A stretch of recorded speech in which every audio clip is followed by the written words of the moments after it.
Welcome, Tom No from 5thRound here with Roy Nelson at the UC 137 Media Workouts. Roy, I want to, before we get into your fight, a couple days ago, or actually last week, you tweeted something about Walter in the Las Vegas Police Department or Fire Department. Actually saved his life, scared your wife half to death. Who's Walter, and what happened?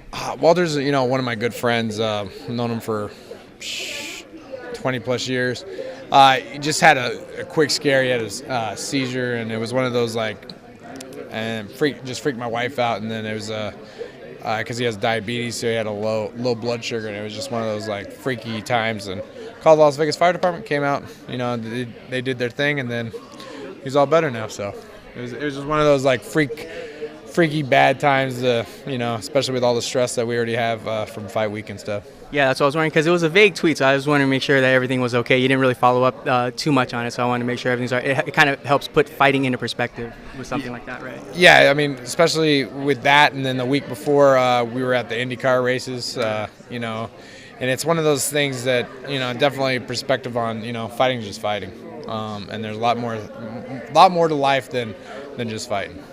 Heading into this fight, you worked out with Frank Mir a little bit. You just lost to him your last outing.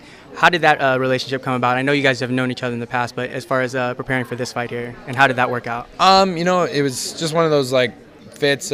He's fighting O'Gara, good jiu-jitsu guy. He's a lefty. That's a plus. Krokop's a lefty. So it was just one of those good fits. He fought Krokop, and it's a good big lefty to spar with and whatnot. So it's one of those things as a camp and a coach, you just take advantage. After your last fight, you expressed or you hinted at fans that we're going to see a Roy Nelson 2.0 this coming time. Is there more to it than just the beard, or is there something else we can expect on Saturday? The beard's a 2.0. Now you're asking for a 2.1. It's like a ZZ Top almost. Almost. Theirs is a little bit longer. Yeah.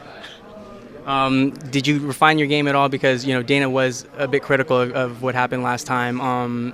What can we expect coming out this time? Yeah, I think the biggest thing was I didn't do the expo, so didn't get sick. So I think that's the big plus in my favor. A lot has been made that you've lost 2 in a row. In the past, we've seen fighters get fired after losing 3 fights in a row, but sometimes they do make exceptions depending on how the fighter comes with it.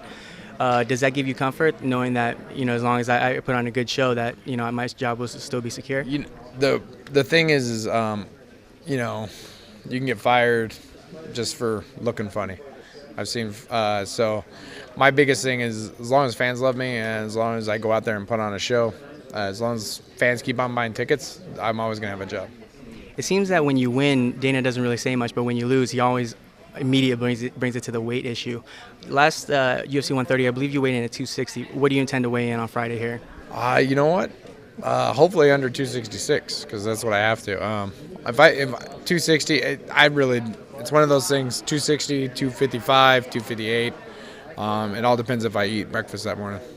Hypothetically, if you were to come out on the short end this weekend, would you want to continue fighting if it was not in the UFC? I would definitely still continue fighting, because I know where I belong in the division of all heavyweights. So it's not, I'm not retiring. Some people have thought that you might want to consider pro wrestling because you have built, a good persona about yourself. Is that something you'd be interested in the future? Yeah, I do pro wrestling and fight. They're two different sports, two different type of entertainment. It's just like acting or doing anything else. I just like being an athlete, and that's one. Being a stuntman is another. Being a pro wrestler is another. I'm one of those guys that I like to do it all. Renaissance man, Roy Nelson. Thank you very much. Best of luck on Saturday. Tom No. Till next time. Thank you. Thanks, Roy.